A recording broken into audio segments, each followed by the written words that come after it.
la nation est engagée dans ce combat. Chacun a un rôle à y jouer, chaque citoyen. Parce que la nation française est un bloc. On en reparle. On va mettre un coup d'accélérateur. Traverser la France entière pour aller récolter des fraises gariguettes. A little low-grade fever.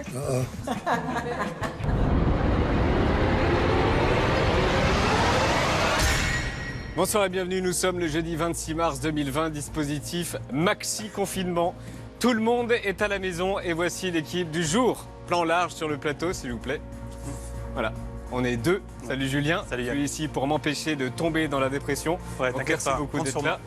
On est deux car les autres sont déjà en confinement. Salut Paul. Bonjour, on voit tous les trois, comment ça va? Donc nous avons d'abord Paul en bas à droite, devant un magnifique ficus. Salut. Ça va bien Paul? Oui, c'est mon contact. Bon, Étienne, comment ça va Étienne? Pas mal, hein. Ouais. D'accord, l'alcool est interdit à la télévision, tu le sais. Oui. Tu peux nous montrer ce qu'il y a juste en dessous? De quoi? En dessous de l'écran, ce que tu bois par exemple. Moi j'étais là-dessus. Voilà, c'est ça. Et puis, d'accord, Étienne, j'ai l'impression que le four n'a pas été utilisé depuis très longtemps, hein, Étienne. Il n'y a que celui-là qui marche, c'est le seul truc qui marche dans cette maison. À tout à l'heure. Martin, salut Martin. Est-ce que tu peux me refaire la blague que tu m'as fait tout à l'heure en Skype, s'il te plaît? Non, je vois pas du tout de quoi tu On parles. commence pas l'émission tant que tu n'as pas fait de Skype. La blague de tout à l'heure. Je ferai clairement pas la blague de tout à l'heure. Tu la feras tout à l'heure. Clairement pas. Toutes les rubriques habituelles, les silences de Jenna Castetbon, le petit cul de Willy Papa qui est en Bretagne, la recette du jour de Juan Arbelez, ou encore le Morning Glory de Laurent Macabiès et le 20h30 média de Julien Belvert. On y va? On y va. Allons voir le ciel de Paris. Bienvenue dans ce qui reste de quotidien, bienvenue dans ce qui reste de Paris.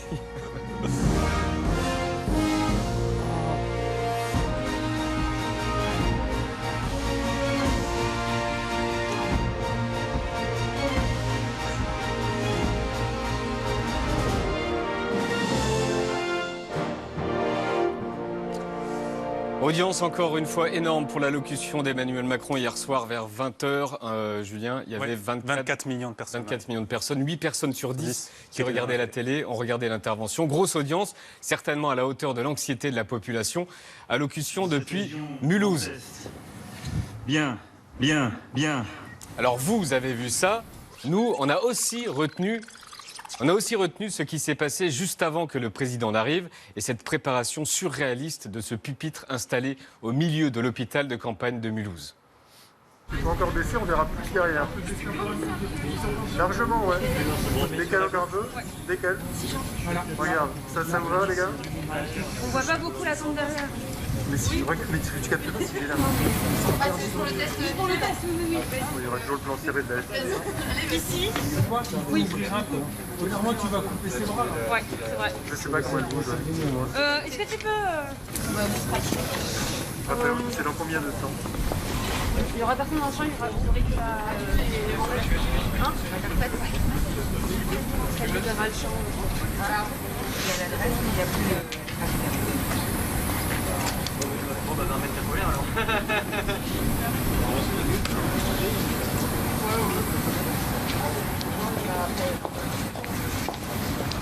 Non, mais non.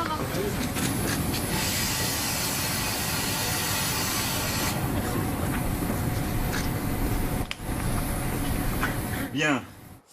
Et un clin d'œil, on passe le bonjour au personnel de santé de l'hôpital de Mulhouse qu'on a vu agglutiné à la fenêtre. Et ils nous ont fait rire et on leur souhaite bon courage. Martin, comme tous les jours, on prend des nouvelles des personnels soignants en première ligne contre le coronavirus. Oui, depuis 2 semaines, on diffuse les témoignages qu'on reçoit avec Sarah Zafrani d'un peu partout en France. On en parlait hier, certains services réa sont débordés, ce qui oblige les médecins à faire des choix très difficiles. On écoute Lévana, elle est infirmière aux urgences de Montreuil, dans le 93. Tout ce que je redoutais est enfin arrivé aujourd'hui. La souffrance des soignants va être à son apogée puisque nous sommes face au tri, voilà, si on peut dire ça comme ça. Nous n'allons pas pouvoir sauver tout le monde et c'est véritablement pas pour ça que nous faisons ce métier. Dans nos urgences, nous avons pas mal de prises murales pour l'oxygène, notamment d'autres qui ont été installées la semaine dernière, des obus, donc de l'oxygène transportable. Mais voilà, on n'en a plus assez, il y a trop de personnes qui souffrent de détresse respiratoire, on n'a plus assez d'oxygène pour le mettre à tout le monde et c'est juste horrible. Même son de cloche du côté de Marseille où on retrouve Mohamed, il est interne aux urgences. Dans mon service, on reçoit des patients graves ou susceptibles de s'aggraver. On donne le maximum pour les soigner. Cependant, au vu de la croissance du nombre de cas, j'ai peur. J'ai peur qu'on n'ait pas les capacités de prendre en charge certains patients. C'est arrivé lors de ma dernière garde et je n'ai pas envie de dire à des personnes qui pourraient être mes parents ou mes grands-parents que s'ils en arrivent à se dégrader, on ne les réanimera pas. Dans la région Grand Est, elle aussi particulièrement touchée, on retrouve Mathieu, interne en réa à Strasbourg. Il est épuisé, mais il salue toutes les petites attentions qui lui permettent de tenir. Les journées commencent à être longues, les semaines éprouvantes aussi bien physiquement que moralement. Mais on peut compter sur le soutien de nos chefs ou de nos co-internes qui reprennent nos gardes et qui nous épaulent pour nous faire souffler dès qu'ils en ont l'occasion. Mais également sur vos attentions, que ce soit des petites viennoiseries ou des plats chauds qui arrivent sur nos longues gardes au service faits par des restaurateurs du quartier. Donc ce sont des moments très touchants, tout comme vos applaudissements à la fenêtre à 20h. Donc merci pour tout. Enfin, direction Orléans pour retrouver Sophie Hélène, interne en radiologie. Elle réagit à l'annonce hier soir par Emmanuel Macron d'un plan massif d'investissement pour les hôpitaux. Ça fait plusieurs mois que le personnel soignant est en grève, que nous avons plusieurs revendications, que nous n'avons pas été entendus. Je trouve ça dommage que notre cri d'alarme sorte en pleine crise sanitaire, mais mieux vaut tard que jamais, comme on dit. J'espère que les mesures annoncées par le président seront efficaces et efficientes pour le bien-être des soignants et pour le bien-être des patients. Merci à tous les intervenants. Je voudrais terminer avec un dernier témoignage, si on a encore une minute, c'est celui d'Ariane. Elle est gynécologue dans une maternité à Nancy. À cause du coronavirus, elle a dû prendre une décision radicale. On l'écoute. Nous avons pris la difficile décision au sein de notre maternité de ne plus accepter les conjoints en salle de naissance. Tout ça évidemment dans le but de limiter les risques de propagation du Covid-19. Au moment de l'installation pour la naissance imminente, on appelle le conjoint et via FaceTime ou WhatsApp, on arrive à filmer cette arrivée un petit peu particulière en plaçant le téléphone à proximité du visage de la patiente. Et en césarienne, on sollicite un membre de l'équipe qui est toujours ravi d'essayer d'obtenir les meilleurs clichés, le meilleur cadrage de cette arrivée. On fait de notre mieux pour que cette naissance reste un moment exceptionnel. Ils font pour le mieux, mais les nouveaux pères ne vont pas voir la naissance de leurs enfants pendant cette période. Merci donc à tous les intervenants. Merci beaucoup Martin. À plus. À très vite. Vous vous posez plein de questions sur le confinement, mais aussi sur le fait de savoir combien de temps vous allez tenir psychologiquement. On va essayer de répondre à vos questions. Bonsoir Hélène Romano, vous êtes docteur en psychopathologie, psychologue, clinicienne et psychothérapeute. Que des mots qui commencent par psy, donc on a dû frapper à la bonne porte. On est entouré d'amis, de proches, de membres de la famille pour qui ça devient de plus en plus compliqué. Est-ce que mentalement, on va tenir le coup ? Oui, on va tenir parce qu'historiquement, on sait que les individus, l'être humain tient face à des difficultés et à des épreuves. On a malheureusement eu d'autres exemples dramatiques dans l'histoire. Par contre, ça va être différent pour des personnes qui vivent dans des conditions de confinement extrêmement exiguës, dans des studios ou dans des grands châteaux. Bien évidemment, ça change. Et des gens qui ont été traumatisés, je pense à des patients qui ont été victimes du Bataclan, qui ont été victimes de violences conjugales. Et le confinement est vécu comme une séquestration narrative, beaucoup d'événements traumatiques pour des gens blessés psychiquement. Oui, justement, faut y penser. Là-dessus, en effet, pour ceux qui disent j'ai l'impression que je suis en prison, on peut répondre quoi à ça ? On répond quoi à ces personnes-là ? Alors, s'ils ne se confinent pas, s'ils sortent sur leur papier, ils vont se retrouver en prison, ils verront la différence. Ils sont confinés dans des contextes tout à fait particuliers, c'est-à-dire chez eux. Alors, le chez eux, pour certains, c'est très sécurisant. Pour d'autres, ça ne l'est pas du tout. Il faut aussi avoir cette notion-là. Essayer de trouver des possibilités pour des personnes pour qui le confinement dans le lieu de vie habituel n'est pas possible. Des dérogations pour être confinés ailleurs, chez une tante, une grand-mère ou autre. C'est pas une prison, mais c'est une contrainte. En tout cas, c'est être acteur. C'est la seule façon d'être acteur par rapport au virus. Et c'est indispensable de respecter ça, mais c'est tout de même quand même pas la prison. Il n'y a plus de barreaux. Et on est chez soi avec une certaine liberté entre soi. Et ces dérogations, elles existent aujourd'hui? Il faut aller voir un médecin pour les obtenir? Un médecin peut faire une dérogation pour raison médicale. Il y a des choses qui peuvent se faire. On a des personnes traumatisées. Encore une fois, moi, c'est mon public. Donc, j'ai quand même beaucoup de personnes qui sont, comme d'autres collègues, réactivées par ce contexte de confinement. Plutôt de personnes qui ont des crises d'angoisse ou des idées suicidaires parce qu'ils n'arrivent pas à se projeter avec l'idée que ça va s'arrêter. Et c'est vraiment des urgences psychiatriques. Donc, soit on fait appel à des médecins, soit on essaye de voir s'il n'y a pas d'autres proches qui peuvent faire un relais. C'est important de parler aussi de ça parce que les gens restent tout seuls.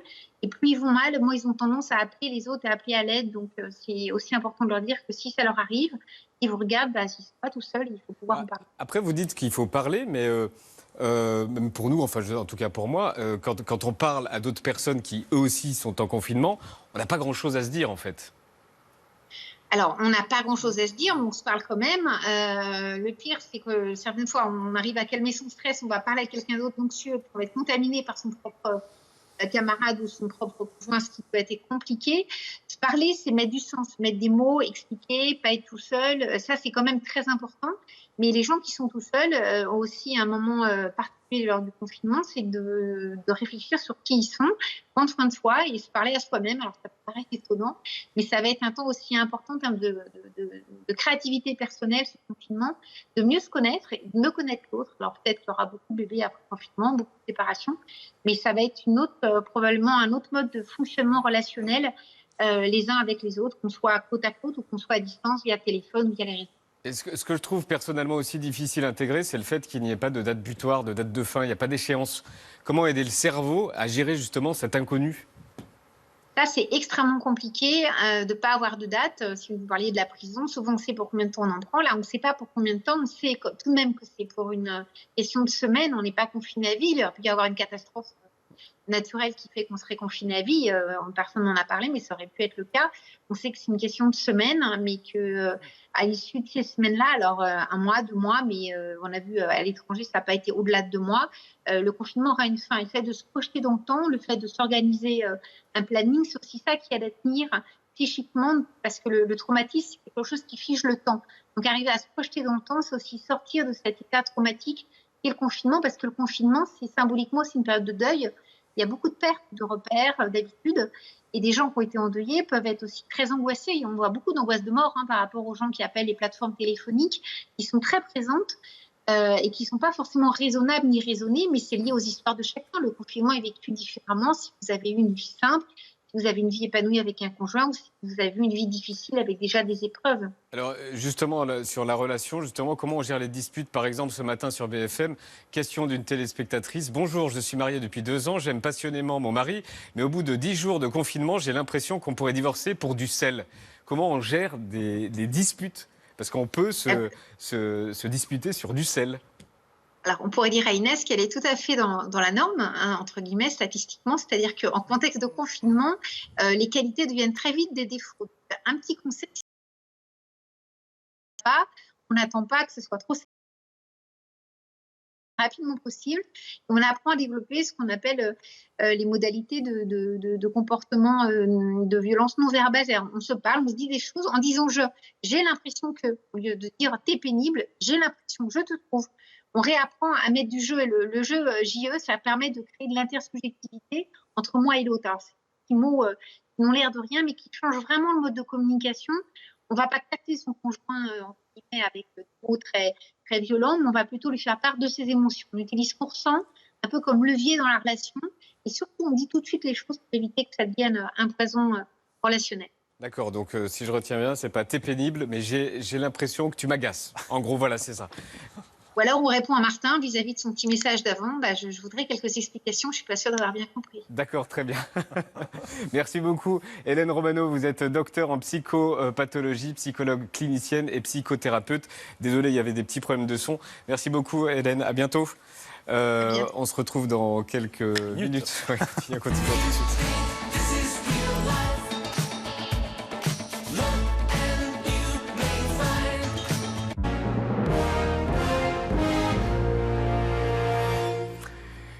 Écoutez, on se disait qu'on était bien. On est deux sur le plateau. Tout le monde est confiné, confinement total dans l'équipe de Quotidien, donc on est un peu partout. Et ça tombe bien que tu sois là parce que c'est le 20h30 de ce média, Julien.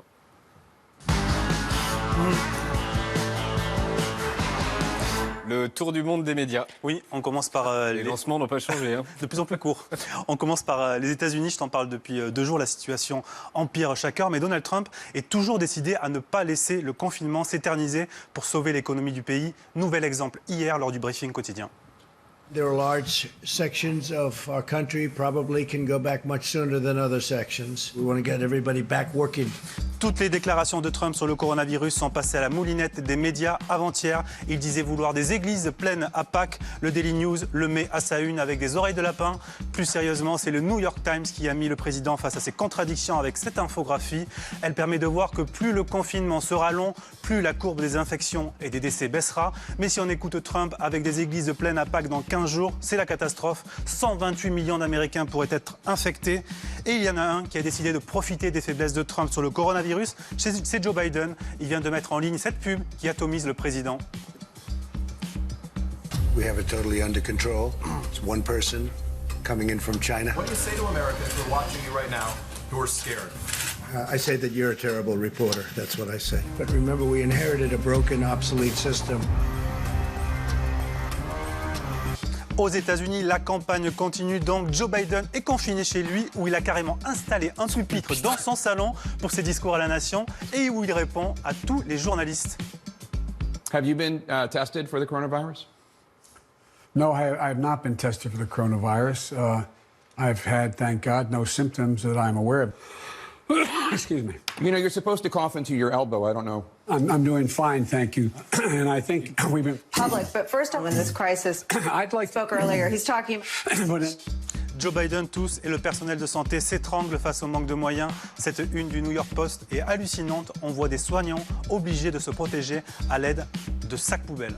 Ouais, dingue, hallucinant. Alors le paradoxe dans tout ça, c'est que la cote de popularité de Trump ne fléchit pas. Pour l'instant, elle a même tendance à progresser. Alors en Angleterre, comme aux États-Unis, Boris Johnson a mis du temps à décider de confiner la population et la situation empire de jour en jour. The number of UK deaths has been rising from 339 to 422. There will come a moment when the NHS will not be able to cope and more people will die. Comme chez nous, les médias bricolent avec les moyens du bord, les émissions se tournent sans public, les distances de sécurité sont respectées, les chaînes anglaises multiplient les interviews par Skype. La BBC vient d'ailleurs de retrouver cette famille. Good to see you. That's not the first time. Et ce monsieur vous rappelle sans doute un truc. Souvenez-vous, il y a 3 ans, ce duplex avait fait le tour du monde. And what will it mean for the wider region? I think one of your children has just walked in. Pardon me.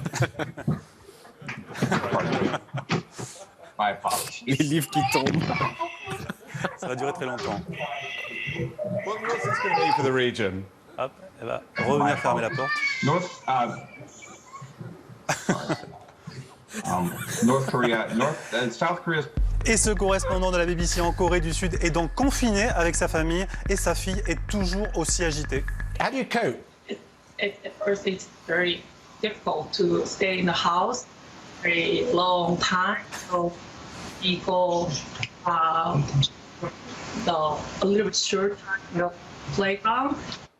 Alors, en Angleterre comme en France, il faut savoir que les tests de dépistage manquent cruellement. Et pour faire face à cette pénurie, une application sur smartphone cartonne en ce moment. Ça s'appelle Covid Symptom Tracker. Elle a été créée par des chercheurs britanniques. Tu renseignes tout un tas d'infos comme ton âge, ton sexe, ta ville. Et quotidiennement, tu donnes des infos sur ton état de santé, tes symptômes. 650 000 personnes l'ont déjà téléchargé. Et résultat, 10% des utilisateurs auraient le coronavirus. Si on extrapole à toute la population anglaise, c'est plus de 6 millions de personnes qui seraient contaminées. Regarde, en Corée du Sud, les données data, c'est l'un des gros enjeux en ce moment. Elles ont permis de suivre l'épidémie dans certaines régions. Et en Europe, 8 opérateurs viennent d'accepter de partager les données de leurs clients de manière anonyme. Grâce à ça, on sait par exemple que 1 million de personnes ont quitté le Grand Paris la veille et le premier jour du confinement. Et à l'île de Ré, on a constaté, grâce à ces métadonnées, que la population avait augmenté de 30%. Voilà. Alors on termine avec la Russie. Là-bas, Vladimir Poutine n'a toujours pas annoncé de confinement généralisé du pays. Hier, il s'est adressé à la nation et voici sa grosse annonce. Il est extrêmement important de conjurer la menace d'une propagation rapide de la maladie. C'est pourquoi j'annonce que la semaine prochaine sera chômée mais payée. Officiellement, il n'y a que 658 cas recensés dans le pays, des chiffres sans doute très en deçà de la réalité, car là-bas aussi les tests de dépistage manquent. Mais selon le Kremlin, la situation est sous contrôle. Vladimir Poutine a visité un centre médical avec des malades avant-hier, avec combinaison intégrale et gros masques, mais surtout interview improvisée dans l'ascenseur et ultra objective. Il vous plaît cet hôpital? Il est génial. J'ai fait mes études en Europe et cet hôpital est au-dessus. Mieux qu'en Europe? Oui. Ça, c'est pour l'image évidemment, mais dans les faits, 7000 hôpitaux ont été fermés et 30 000 postes médicaux supprimés. Et pour finir, regarde cette séquence surréaliste diffusée il y a quelques heures par une chaîne locale. C'est l'interview du coronavirus en personne. Гость, как вы видите, у нас сегодня серьезный, все его знают. Вам комфортно на таком расстоянии? Здесь метр полтора-два, наверное. Мне хотелось бы чуть ближе. Как давно вы приехали в Москву? Примерно месяц назад. C'est pas une blague, tout ça a été très sérieux. Oh, si c'est une blague. Merci Julien. Paul, tu nous parles d'une profession essentielle en ces temps de confinement. Il s'agit des agriculteurs. Ouais, on en parle beaucoup moins, mais eux aussi, ils sont sur le terrain tous les jours et ils ont une mission, s'assurer qu'on ait tous assez à manger. Et eux aussi, ils ont plein de problèmes, notamment un problème de main-d'œuvre en ce moment. Il devrait y avoir plein de travailleurs saisonniers dans les champs, sauf qu'à cause du confinement, il n'y a plus personne. Donc avant-hier, le ministre de l'Agriculture, Didier Guillaume, a déclaré ça. Moi, je veux lancer un grand appel à l'armée des ombres, à l'armée de l'ombre, un grand appel aux femmes et aux hommes qui aujourd'hui ne travaillent pas. Un grand appel à celles et ceux qui sont confinés chez eux, dans leur appartement, dans leur maison. Et je leur dis, rejoignez la grande armée de l'agriculture française. Nous, on en a parlé avec Thierry, il est agriculteur à côté de Lens. Ici, les collègues s'apprêtent à semer des oignons en agriculture biologique. Donc la problématique qui va se poser d'ici quelques temps, c'est d'avoir le personnel pour pouvoir tout simplement désherber ces oignons, étant donné que le personnel étranger qui est employé habituellement, vu le manque de personnel en France, n'est pas disponible. Et il y a un autre souci, depuis 2 semaines, les restos, les marchés et les cantines scolaires sont fermés, donc ça fait beaucoup de nourriture qui n'est pas vendue. Ici, j'ai à peu près 300 tonnes d'excédent. Ces 300 tonnes qui représentent environ 45 000 € risquent de ne pas être consommées. Alors les agriculteurs, ils sont indispensables parce que sans eux, évidemment, on n'aurait rien à manger. Ouais. Et là-dessus, ils tiennent tous à nous rassurer. Regarde. Bonjour quotidien, le blé est semé, le blé pousse très très bien. Il y en aura pour vos pâtes, pour votre pain, il n'y aura pas de pénurie alimentaire de ce côté-là, pas de souci. Voilà, en ce moment, on est plus de 400 000 à bosser, plus ou moins confinés dans une cabine ou dans une étable. Bosser pour vous nourrir, pour vous dire aussi qu'il n'y a aucune pénurie alimentaire qui est en vue. La récolte 2019, elle est dans les greniers. On est en train de semer la récolte 2020. Arrêtez aussi de stocker des pâtes et plein d'autres féculents. En plus, en ce moment, on ne fait pas beaucoup d'exercices. On risquerait peut-être tous d'avoir les fesses un peu bouchées. Tournez-vous vers les produits frais. Alors, une chose à faire, aimez-nous et nous, on fera le reste. Alors, si les agriculteurs sont essentiels, c'est pas seulement parce qu'ils nous nourrissent, ils filent aussi un petit coup de main aux soignants. Par exemple, Manu, lui, il plante des betteraves, mais c'est pas pour les manger. Comme vous pouvez voir, le semoir tourne. Les betteraves, c'est pour faire du sucre, mais aussi de l'alcool. Nos usines travaillent à faire de l'alcool, à produire de l'alcool pour faire des gels hydroalcooliques. Voilà, prenez soin de vous, restez chez vous. Merci Paul. Voilà, donc tu vois Yann, le gel hydroalcoolique que tu as juste là, c'est peut-être les betteraves de Manu. C'est ça. Qui ont à le produire. C'est ça, ça me fait penser de m'en mettre. Merci à Étienne, Bruno et aux autres. Aimez-les et ils feront le reste, c'est ce qu'ils disent. Donc aimons les agriculteurs. Merci beaucoup Paul et allume la lumière. Salut Paul. Elle est allumée, pardon. Les silences de la semaine de Jenna. Il faut aussi, à certains moments, avoir un petit peu de silence, de retour sur soi. Écoutez juste quelques secondes, le silence. D'habitude, il y a des bruits de voiture, un grondement plus ou moins lointain. Là, c'est le silence. Figé aujourd'hui dans le silence. Un silence presque assourdissant.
assourdissant.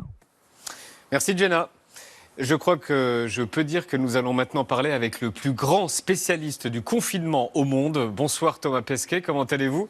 Vous êtes où? Bonsoir. Eh ben, je suis chez moi, à Cologne. Comme tout le monde, j'ai envie de dire, la vie normale aujourd'hui, c'est d'être chez soi. Et la dernière fois que vous êtes sorti, c'était quand? La dernière fois que je suis sorti, c'était hier, pour faire des courses de première nécessité. Alors tout le monde dit, s'il y a bien quelqu'un qui sait ce que c'est que le confinement, c'est Thomas Pesquet. Alors c'est quoi et quels conseils vous avez envie de nous donner? Les conseils que j'ai envie de donner, c'est de comprendre en fait qu'on est en mission. Nous, quand on va dans l'ISS, c'est un petit peu ça qui se passe. On n'y est pas juste pour le plaisir. C'est difficile, mais on a une mission. Notre mission à nous, c'est de faire en sorte que le virus se propage pas.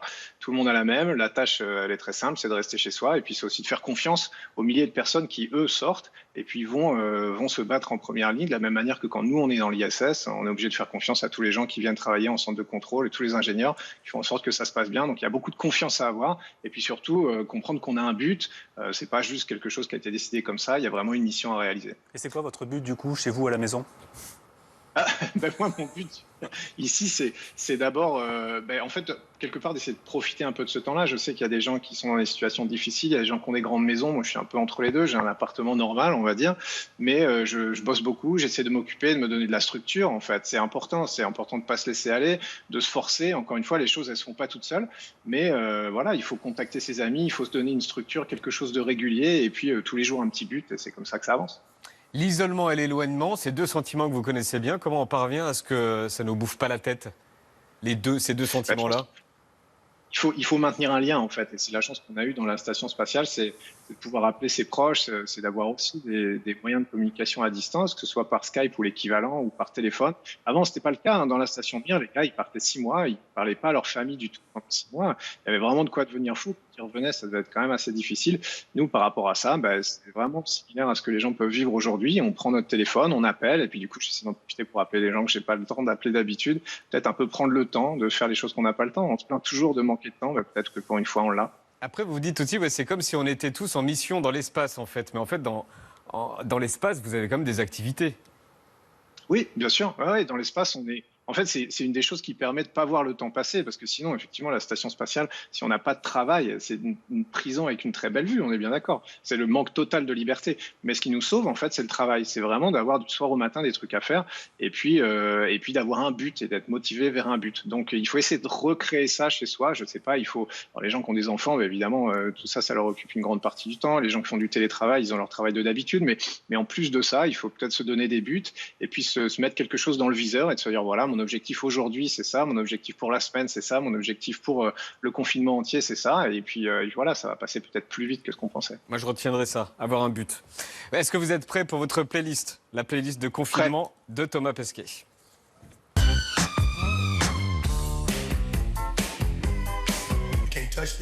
Alors, la chanson de confinement de Thomas Pesquet, c'est ça?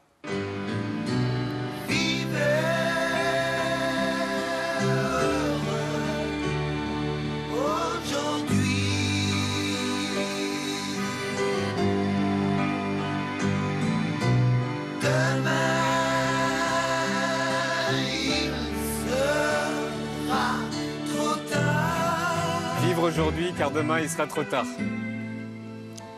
C'est Jacques Higelin. Le livre de confinement, c'est ça. Pourquoi ce livre? Pourquoi ce livre? Parce que c'est un livre de voyage, mais de voyage comme on n'en fait plus, en fait, de voyage où on part pour 1 an avec de l'argent pour 1 mois, une vieille bagnole et un copain, et puis on va découvrir le monde, on va découvrir les gens. Voilà, aujourd'hui, on est coincé chez nous, c'est l'occasion de s'évader et puis peut-être de redécouvrir une autre manière de voyager que ce qu'on a fait jusque-là. Le film de confinement, c'est ça. Ah oui, ça, je vois pourquoi. Parce que c'est une histoire de confinement, c'est une histoire de quarantaine, et puis parce qu'il y a Eva Green, évidemment, et puis aussi parce que c'est le seul film dans lequel je joue, donc un petit peu de narcissisme. Ah d'accord, ok. Allons voir celui-là. La série de confinement, c'est ça. Alors j'allais vous demander la version américaine ou anglaise? Alors, version américaine, parce que c'est celle que j'ai découverte à bord de la station spatiale en faisant du sport tous les jours. Parce que tous les jours, sur le vélo d'appartement ou sur le tapis roulant, pendant 200 jours, on essaie quand même de se mettre des séries pour se changer les idées. Et moi, un peu par hasard, je suis tombé là-dessus et voilà, j'ai accroché, mais j'ai jamais eu l'occasion de voir toutes les saisons et tous les épisodes. Donc voilà, et puis en plus, je trouve ça sympa de se dire qu'on est toujours en train de se plaindre d'être au bureau, mais que quand on n'est pas au bureau, mais quelque part, ça nous manque peut-être un peu. C'est The Office, parce qu'on ne le voit pas, parce qu'il y a un logo dessus. Le jeu de société de confinement, c'est ça, tout simplement, un jeu de cartes. Non, c'est la belote, c'est ça? C'est la belote, oui, parce que j'y jouais quand j'étais petit avec ma grand-mère. J'y jouais en tant qu'étudiant, comme tous les étudiants, je pense. Et puis surtout, j'y ai joué depuis la station spatiale avec mes amis. En fait, on avait envoyé des jeux de cartes, enfin des distributions de jeux de cartes. Et puis en vidéo, comme ça, on a réussi à jouer à la belote avec des amis. Et c'était vraiment un super moment et une belle surprise pour moi, organisée par ma compagne. Voilà, aujourd'hui, avec Internet, on peut faire pas mal de choses. On peut notamment jouer à la belote. La boisson de confinement, c'est ça. Mais attention. Alors. Allez-y. Oui, c'est la bière, mais sans alcool. Parce que côté allemand, évidemment, moi, je suis confiné à Cologne, donc c'est obligatoire. Mais il va falloir sortir de ce confinement en forme, parce que l'entraînement va reprendre. Donc on essaie d'être sans alcool la plupart du temps. Et enfin, la tenue de confinement, c'est comment? C'est un polo? La tenue de confinement, c'est normal. C'est un peu un polo d'habitude. La seule particularité, c'est quand même ça, je vous montre. Tout le monde est en short. Ah non. Ah, c'est mes baskets fluo. D'accord, baskets fluo. Parce qu'en temps normal, j'ai pas l'occasion de les mettre. Je me fais chambrer par mes collègues, mais en fait, je les adore secrètement. Ben donc là, j'en profite pour les mettre tous les jours. Et vous les avez montrés. Merci beaucoup, Thomas Pesquet. Et vous repartez dans l'espace en 2021. Et d'ici là, on se revoit quand vous voulez. Merci beaucoup. Et bon confinement à Cologne. Au revoir. Salut Thomas. Merci, au revoir. Donc 10e jour de confinement, comment vont nos couples confinés aujourd'hui? On va prendre de leurs nouvelles. Bonjour. Salut. 10e jour de confinement, est-ce que vous diriez que votre couple a fait le plus dur ou que le plus dur reste à faire? Bon, je pense que le plus dur reste à faire. Ouais. J'espère sincèrement avoir fait le plus dur. Moi aussi. Ah non, le plus dur reste à faire là. C'était que l'apéro là, je crois. Vous avez l'air heureux devant la caméra. Quel est votre secret pour faire bonne figure? On s'est pris la tête avant. Quelquefois après aussi. Notre secret? 120 bouteilles à la cave. On peut tenir encore un peu. Quelle activité sans l'autre vous manque le plus? Le sport, le football. Moi, clairement, c'est quand je suis avec mes copines. Elles me manquent trop. Moi, c'est de pas pouvoir aller chez ma meilleure amie pour me plaindre. Parce qu'il me fait des misères. Des misères? Ouais. Si vous aviez dû choisir, vous auriez préféré un confinement avec tous vos meilleurs potes ou avec votre moitié, c'est tellement mieux. Oh, tous ensemble, ça aurait été drôle. Ouais, non, les potes c'est sympa, mais je pense qu'au bout d'un moment, pétage de câble quand même. Ouais. Oh non, si avec les potes c'est chiant. Je te vois. Après 10 jours de confinement, décrivez une scène ou quelque chose qui vous a vraiment agacé chez l'autre. Moi je dirais que c'est niveau cuisson des pâtes, départ à eau froide. Ça m'a un peu choqué. Ouais. Ah bah rien, sauf qu'il est partout. Il est là tout le temps, du matin au soir, du soir au matin, il est partout. Il est là, là. Oui, je suis là. Dans mon dos et partout. Mais je peux me barrer? Bah non, on n'a pas le droit. Je me barre. D'habitude, il est avec nous le jeudi. Et il fait des entrées spectaculaires. Aujourd'hui, on prend de ses nouvelles en direct de chez lui. Déjà, on l'entend, il est à fond. On lui a pas posé de questions, on l'entend déjà. Il est à fond. Salut Pablo. J'aurais pu faire une roue, Yann. J'aurais pu faire une roue si tu m'avais prévenu. On est content de te voir, Pablo. Juste pour dire, moi j'ai terminé The Office 3 fois déjà depuis une dizaine de jours. Donc si Thomas Pesquet pouvait donner une autre série, ce serait cool. Est-ce que tu vas, Pablo? Écoute, en vrai, ça va, même si 6 semaines de confinement, c'est long, c'est dur pour tout le monde. Mais le fait de se dire qu'il reste que quelques jours, 2-3 jours, quoi, ça aide à tenir. Non, on en est à la 2e semaine. Il en reste 4, Pablo. Attends, excuse-moi Yann, 2 petites secondes. Pardon.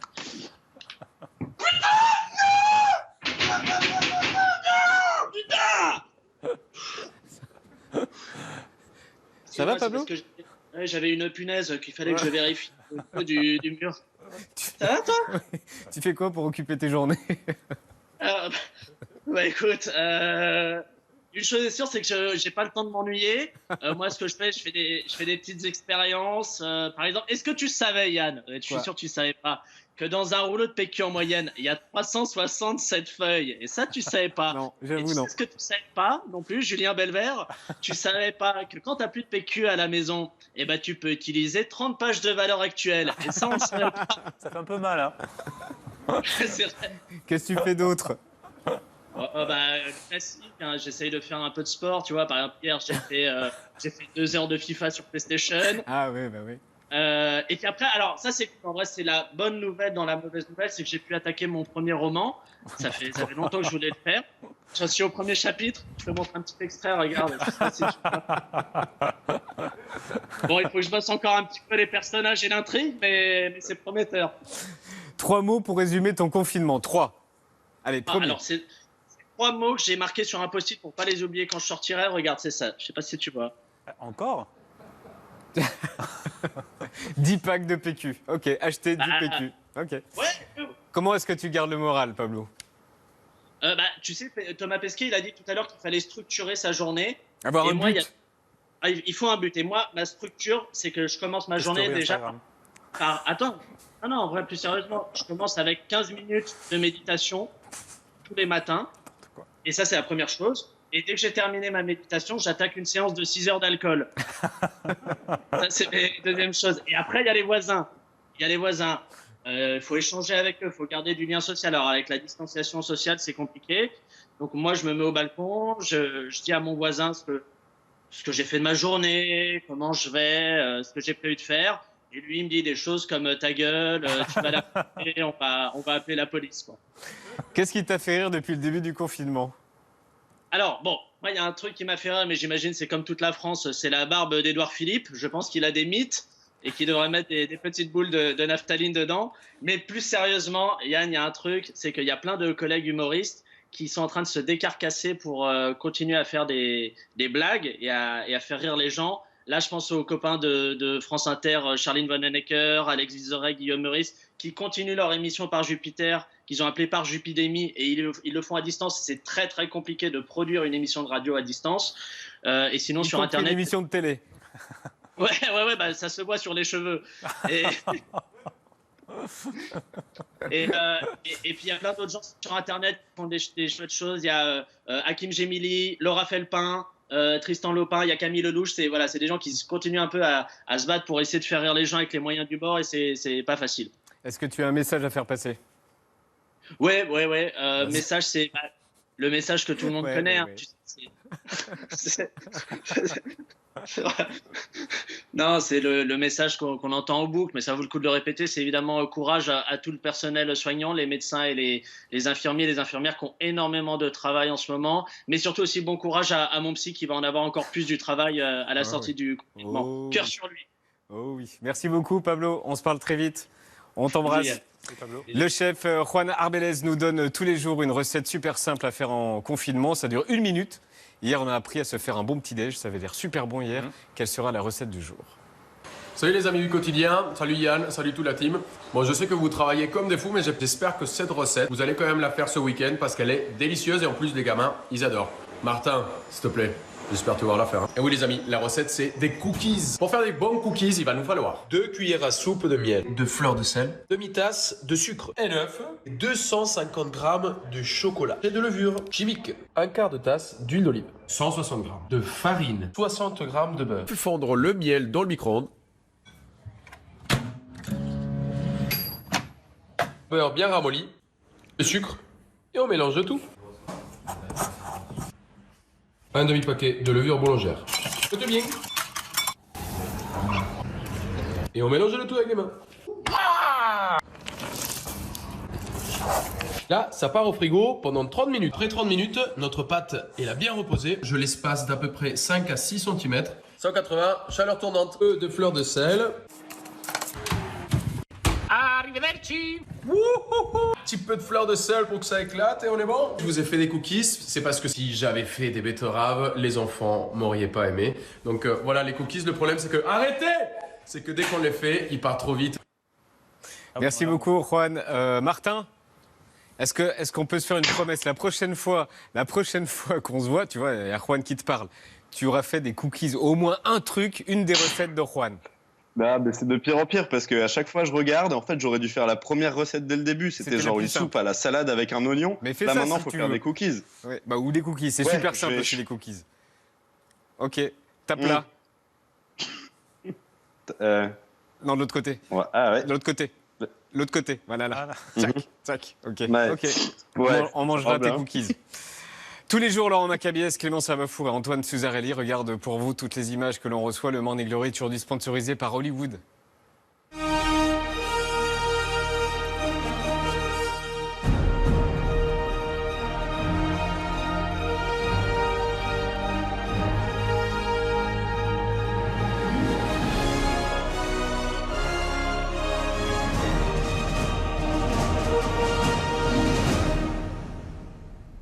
Bon dimanche à vous tous.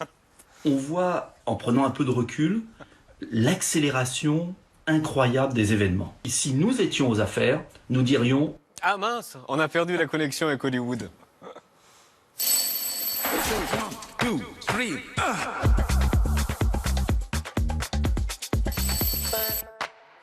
Le personnel soignant sera donc récompensé. Pour l'ensemble des personnels soignants comme pour l'ensemble des fonctionnaires mobilisés afin de majorer les heures supplémentaires effectuées et sous forme d'une prime exceptionnelle pouvoir accompagner financièrement cette reconnaissance.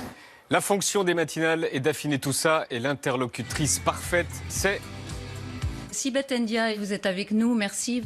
Question claire. Quel sera son montant? Quand sera-t-elle versée et à qui? Les 3 questions de base. Quand, quel montant et pour qui? Première partie de la réponse. Et à qui? Nous allons essayer de faire en sorte que les annonces du président de la République soient applicables le plus rapidement possible. Alors on va déjà faire un point d'étape. Quand? Le plus rapidement possible. C'est précis. Il nous reste combien et qui? Le plus rapidement possible. Donc Olivier Dussopt, Gérald Darmanin sont d'ores et déjà au travail avec Olivier Véran pour faire en sorte que les soignants voient se traduire ces annonces de manière concrète. L'objectif, il n'est pas de dire que leur dévouement s'achète. Ok, toujours pas de réponse. Relance de Martichoux. Dans les semaines qui viennent, dans les jours qui viennent, ce sera décidé, ce sera précisé et ça arrivera très vite. Ça arrivera très vite. Alors, il a été décidé par le président de la République d'avoir cette prime nouvelle en direction des soignants. C'est un vrai talent de ne pas répondre à des questions tout en faisant semblant d'y répondre afin de nous faire oublier la question de départ. Les modalités pratiques seront mises en place dans les tout prochains jours. Je ne suis pas certaine que ça puisse être mis en place pour la paye du mois de mars, compte tenu de l'organisation administrative, mais ce sera mis en place le plus rapidement possible, effectivement. Et j'ai toujours mon carton, donc quand, combien, qui, et ça fait 4 minutes que je parle, et vous n'aurez toujours pas la réponse. La France est à l'arrêt, mais pas pour tout le monde. Le gouvernement, aujourd'hui, a chamboulé le droit du travail. Le droit du travail sera assoupli. 25 ordonnances ont été publiées aujourd'hui. Certaines auraient été inenvisageables en temps normal. Il y en a plusieurs qui passent mal auprès des syndicats. Certains s'inquiètent sur les risques de contournement des droits du travail. Les syndicats s'inquiètent. Certains syndicats s'alarment. Panique chez les syndicats, le gouvernement a assoupli le droit du travail et pour rassurer tout le monde, ils ont envoyé qui ?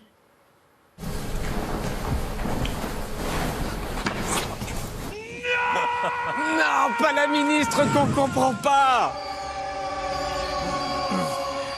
Alors là, c'était encore une fois son moment. Elle est là, en pleine période de crise, pour expliquer le droit du travail. C'est son moment. La dernière fois que c'était son moment, c'était lors de la présentation de la réforme de l'assurance chômage. Et elle avait dit... C'est une réforme résolument tournée vers le travail, vers l'emploi, contre le chômage et pour la précarité. Et contre la précarité. Oups! Hier, c'était son deuxième moment. Elle n'a pas le droit à la faute. C'est la plus grosse crise depuis la Deuxième Guerre mondiale. Concentration, concentration! Jusqu'à la fin de la période de la crise sanitaire. Pour tous, la période de confinement des droits sera de confinement... Pour tous, pendant la période de confinement... Elle avait juste une chose à ne pas faire, ne pas mélanger les mots confinement et droit. Car s'ils sont trop près, ça s'appelle une dictature. La période de confinement des droits.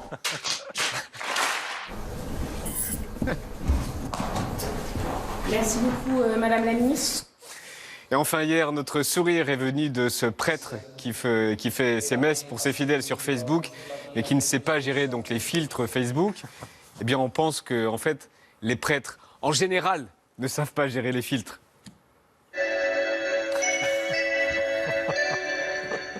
Cortesemente, buongiorno. Questo disegnando con varie maniere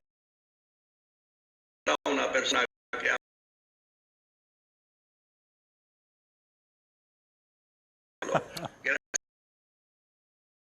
Se sont tentés au confinement. I've just been pausing between these. Oh dear, I just caught fire.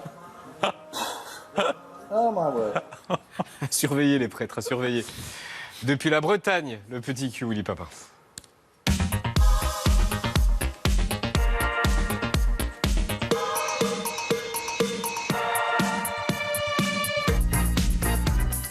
Aujourd'hui, dans le Petit Cul, on continue notre tournée des stars confinées et ça commence avec un choc, celui de Jared Leto. Hello to everybody. I know my voice sounds funny. It's just because I haven't spoken in a long time. Jared Leto presque aphone car il revient d'un stage.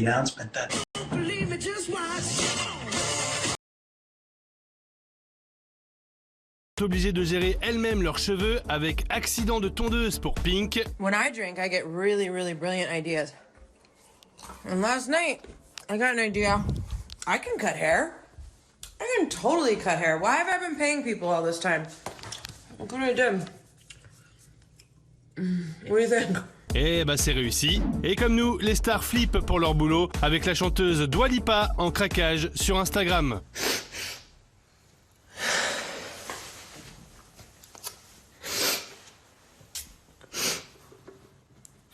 Anyway. Si elle pleure, c'est parce que son nouvel album a été piraté avant sa sortie, mais Corona oblige, elle relativise. The most important thing and the thing that we need the most at the moment is music, and we need joy, and we need to be trying to see the light in all these kind of situations. Les people aussi sont en télétravail, mais c'est compliqué, comme ici Jimmy Fallon qui continue de présenter son late show depuis sa cuisine et avec ses gosses. I saw that some Americans are now having virtual happy hours. And No, can you whisper, guys? Just not mine. hey, Franny, can you whisper? Winnie, can you whisper? De leur côté, Keith Urban et Nicole Kidman vivent le confinement à fond les ballons.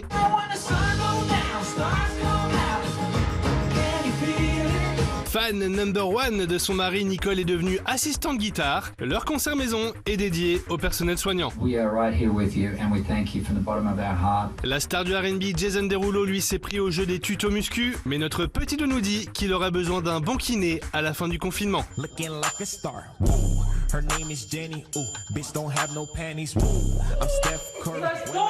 Et pour finir, alors que tout le monde est coincé chez soi, Dita Von Teese a fait visiter sa maison au magazine Architectural Digest. I'm Dita Von Teese. Welcome to my home. C'est là qu'elle vit, avec tout plein d'animaux morts. Et quand elle a dit ça, on a compris qu'on ne voudrait pas être confiné là-bas. Every single sofa in this house is extremely uncomfortable. There's really nowhere comfortable to sit in this house. Dita Von Teese nous a aussi montré sa télé, planquée derrière un tableau, son lit avec un miroir bien placé, mais la pièce la plus impressionnante, c'est celle-là. I have a very, very close friend who's a shoe designer, so that's why I have this many shoes. Eh ben on espère que dans le lot, il y a au moins une bonne paire de pantoufles, parce que confiné, c'est surtout de ça dont elle aura besoin. Le petit cul, c'est fini. Merci Willy. C'est pas que je t'aime pas Julien, mais je pense qu'on fait un peu pitié tous les deux sur le plateau. C'est vrai. Nous nous excusons à nouveau pour ces émissions dégradées, comme on dit. Demain c'est best-of car on se confine nous aussi. Et quand je dis nous, c'est nous. C'est Étienne Carbonnier. Salut les gars. Salut Étienne. C'est Lilia Hassen. C'est Asdin Ahmed Chaouch. C'est Alison Wheeler. C'est Paul, bisous Alison. C'est Paul Larouturou qui lui est confiné depuis le début. C'est Martin Veil qu'on a vu tout à l'heure. C'est Salia Braclia. Salut Salia. Salut Yann. Salut. C'est Paul Gasnier à la lumière. Salut C'est Yann. Laura. Salut tout le monde. Salut Paul. C'est Laura Felpin que j'embrasse aussi et qui est magnifique. C'est Pablo Meira qu'on a eu tout à l'heure. C'est ma Nora préférée. Hey, c'est ma Nora préférée de toute façon, j'en connais pas d'autres. Et le plus chic, c'est bien évidemment... Bisous Yann, à très vite. À Bisous. très vite, Nora. Et le plus chic, c'est Marc Boger. Dans son canapé. Dans un canapé. Voilà, très bientôt, j'espère, dans des meilleures tenues, s'il vous plaît. Qui passe un confinement impeccable. Ah oui. Un très très bon confinement. Et toi, bien sûr, Julien. Merci à toutes les équipes qui ont fait en sorte que l'émission se fasse dans les meilleures conditions, que ce soit à la rédac, en télétravail et ici, en plateau et en régie. Merci à vous. Merci à notre personnel de santé. Peut-être à lundi. Peut-être. Salut.